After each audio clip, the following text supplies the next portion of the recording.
Hello നമസ്കാരം.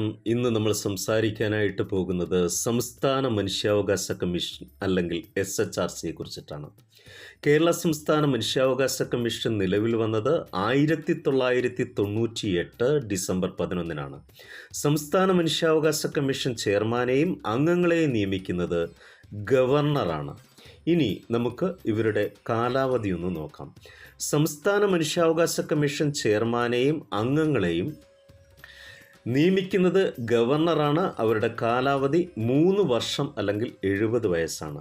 സംസ്ഥാന മനുഷ്യാവകാശ കമ്മീഷനിലെ അംഗസംഖ്യ 3 അതായത് ഒരു ചെയർമാനും 2 അംഗങ്ങളും എന്നുള്ളതാണ് അംഗസംഖ്യ. ഹൈക്കോടതി ചീഫ് ജസ്റ്റിസ് പദവി വഹിച്ച ഒരു വ്യക്തിയായിരിക്കണം സംസ്ഥാന മനുഷ്യാവകാശ കമ്മീഷൻ്റെ ചെയർമാൻ.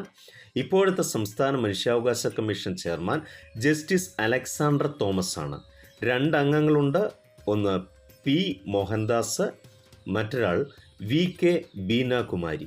അങ്ങനെ 1+2 ആണ് മനുഷ്യാവകാശ കമ്മീഷനിലെ അംഗസംഖ്യ.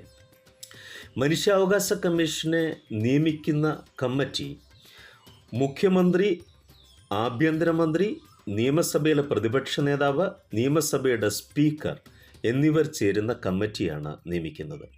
ആദ്യത്തെ മനുഷ്യാവകാശ commission chairman justice M Pareeth പിള്ളയായിരുന്നു. കേരള സംസ്ഥാന മനുഷ്യാവകാശ കമ്മീഷൻ്റെ ആസ്ഥാനം തിരുവനന്തപുരമാണ്. നമുക്കറിയാം, കഴിഞ്ഞ ദിവസം നമ്മൾ പറഞ്ഞതാണ് ഇവരുടെ ചുമതലകൾ. ദേശീയ മനുഷ്യാവകാശ കമ്മീഷൻ നിർവഹിക്കുന്ന ചുമതലകൾ സംസ്ഥാനത്ത് നിർവഹിക്കുന്നത് ഇന്നലെ നമ്മൾ പറഞ്ഞതാണ്. ആ സബ്ജക്റ്റിനെ കുറിച്ച് ഡിസ്കസ് ചെയ്ത് ഇവിടെ SHRC ആണ്.